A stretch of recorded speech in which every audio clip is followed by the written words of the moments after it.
When you are running a campaign, it is not just that one MP, running, your campaign. Sure, they'll be out there giving speeches, meeting people, doing all, the usual campaign stuff.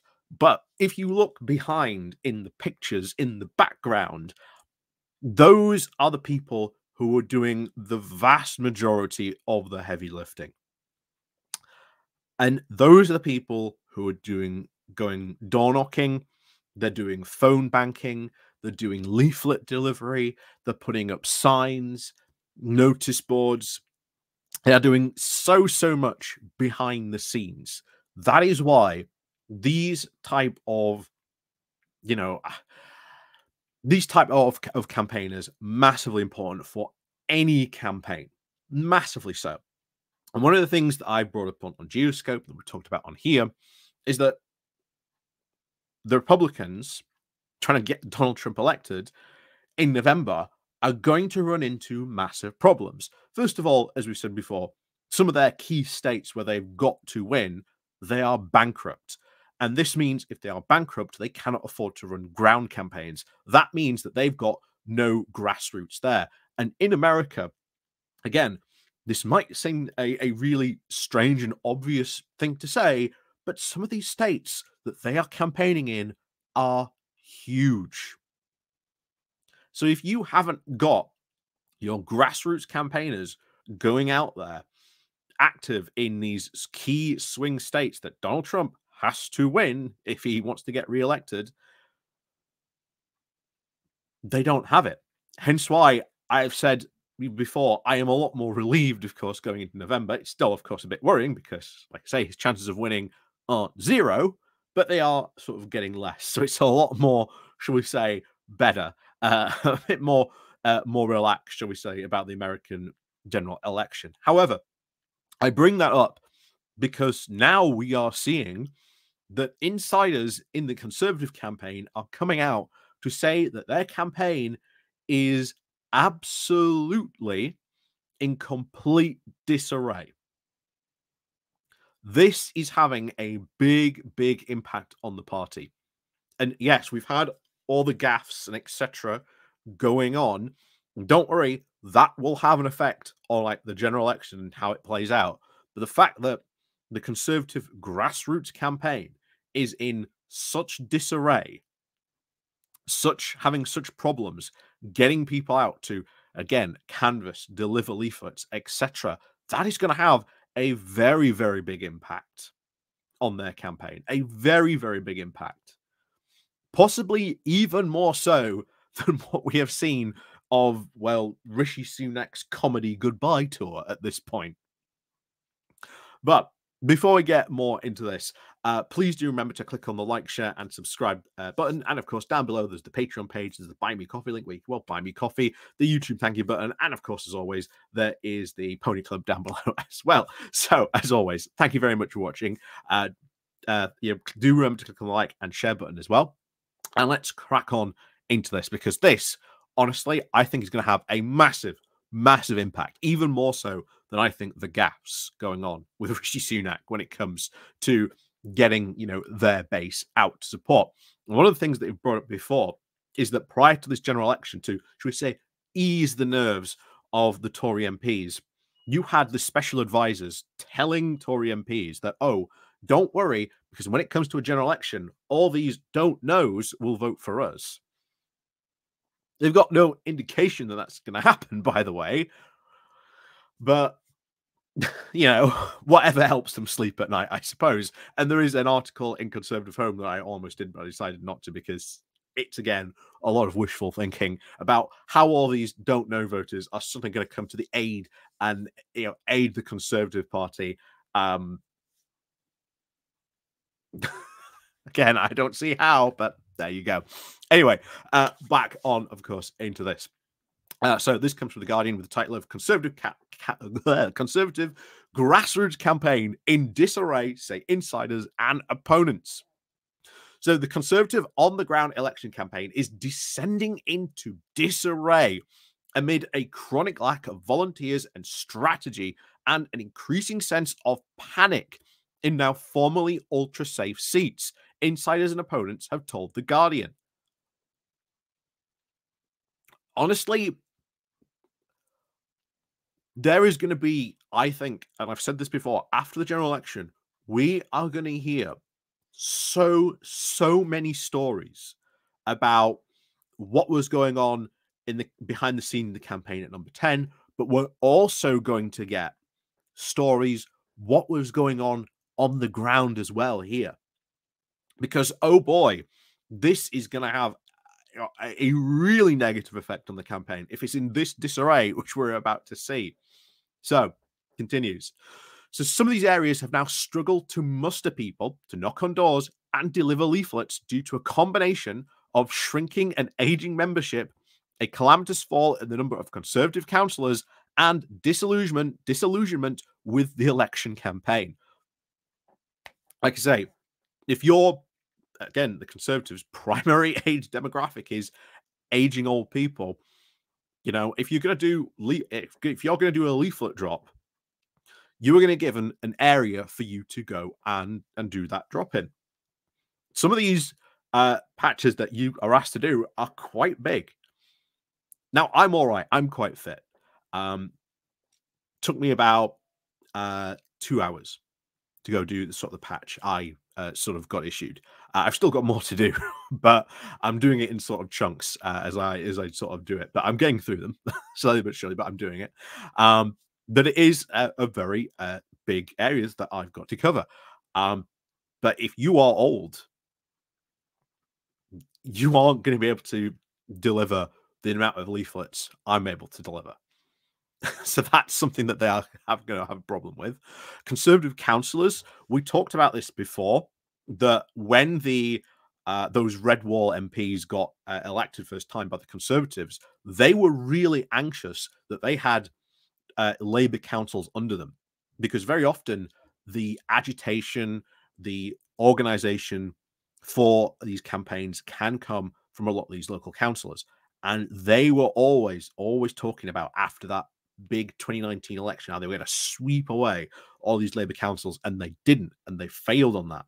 And yet it is these now, most of the biggest campaigners I have seen and heard of against these Red Wall Tory MPs are the councillors really going after to try and remove them. And of course, again, disillusionment with election campaign. Well, we've talked about that plenty of. No, I think you should all realize why they're so disillusioned with the election campaign. So instead, this party has now become very heavily reliant on using paid for delivery to send out a large number of election leaflets, and are often now nationally focused and now less relevant to local issues. One person said, "In our seat, the local MP is a minister, and if he goes out door knocking during the day, he's lucky to have 3 people with him," said one Tory official in a seat the party currently holds. "Sometimes it's just him and one other person. On weekends, there are people who might deliver leaflets, but they don't want to knock on doors. Gee, I wonder why." But imagine that, if you are even a minister and you can't even get more than that. In what should be, what I suspect, again, it hasn't really said here, but I suspect that should be quite a Tory safe seat area. That's just goes to show you how disarray this grassroots campaigning really is going for them, and it is going to have a big effect on them. It's going to have a big effect on them. So, back to this. Opposition parties are also fighting in now previously safe Tory seats. They say that they have now noticed a stark difference even from the last election. In 2019, it was definitely different, said one Liberal Democrat candidate. "I think voters are noticing that this time that their Tory communication comes with the pizza leaflets."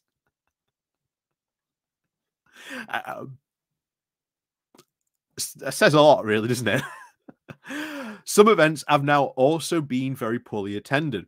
The official photo for the campaign launch of the Winchester for Flink Drummond, the former MP for the now abolished seat of Melton Valley, showed fewer than 24 people, one of whom was another former MP, Desmond Swain, plus a cardboard cutout of Margaret Thatcher.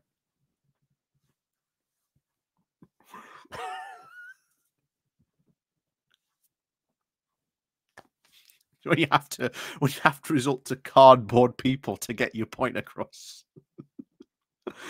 Anyway, this is of course part of a very long-term problem with the Conservative membership, which is not made public and is now under to have stood have fallen by over tens of thousands since 2022, when it was originally thought to be about 172,000. Particularly, a big factor has been a huge reduction in councillors, who are routinely used as ground troops, often with their families and friends joining in. Here's the thing. You've had two very, very bad local elections, with the Tories losing a lot of those local councillors, who we have seen the anger massively pointed at the Westminster and the Westminster MPs. If you lost your seat and your number one factor was on the door when you were door knocking was, oh, it's not you, it's the guys in Westminster, why are then you going to go out and campaign for people when they lost you your seat? It's not rocket science, but they have lost so many councillors, and they've lost a lot of those ground troops, which again kind of hurt them in a very, very fundamental way, because you've not got the basics. You know, having these people is the basics of any campaign. They can't do it. One Lib Dem candidate standing in the home county seats of the local Conservative Party had now gone from running the local campaign from the local council in 2019 to having absolutely no councillors at all. It had a very noticeable effect on morale, even amongst volunteers, saying that the team in 2019 wasn't huge, but it was viable, they said. But so far in this campaign, all we've seen is leaflets delivered by Royal Mail. And even those that are slow to get going, it's almost like we were completely caught off on the hop by this election. We were moving a lot quicker than before them. Initially, the Conservatives were originally basing their campaign plans on a so-called 80-20 strategy, defending their most 80 marginal seats while trying to win at least 20 seats from the opposition. One Tory official said that was now long gone. The 80-20 plan no longer exists. If it ever did, we've been diverting resources to safer and safer seats. People in seats which have been Conservative forever are basically shitting themselves. There is no strategy. It's pretty much disarray.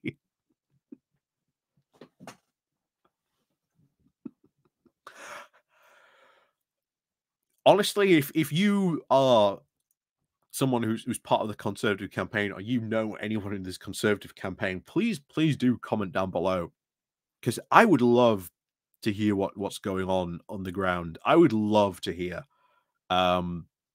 what's going on the ground here in some of these like safe seats. It must be unbelievable.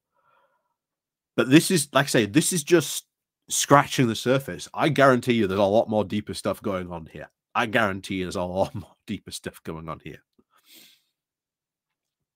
So let's finish this off. So another factor might also have been some Tory MPs, in fact, that its constituencies of Labour and Lib Dems have now previously assumed that they were unwinnable. People who want to vote tactically are also unsure who is the main contender.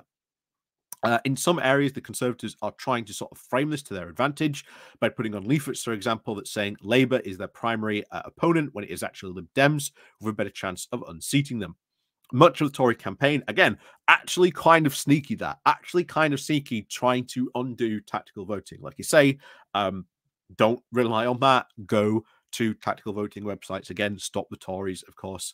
Have a look what they say about your seat and vote tactically. So don't believe if you see that on a leaflet, especially if delivered by the Tories. But there you go.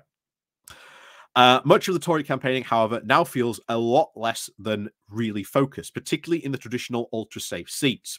with someone saying the MP here has never had to work very hard to win votes, and it shows. One Lib Dem candidate in a prosperous English heartland constituency said, I was in a village last week with when 2 carloads of Conservatives arrived, including my opponent. They stormed around for 15 minutes, delivering some leaflets and knocked on a few doors, then left again. We've seen them do that before.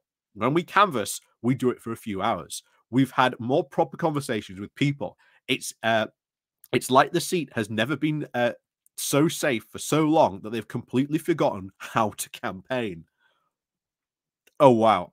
And bear in mind, if it is really true that a lot of these seats, especially some of the safe seats that are being targeted by the Lib Dems, are now in play, like we have seen in by-elections and the local elections, how those turned out, showing that actually a lot of these seats are now in play.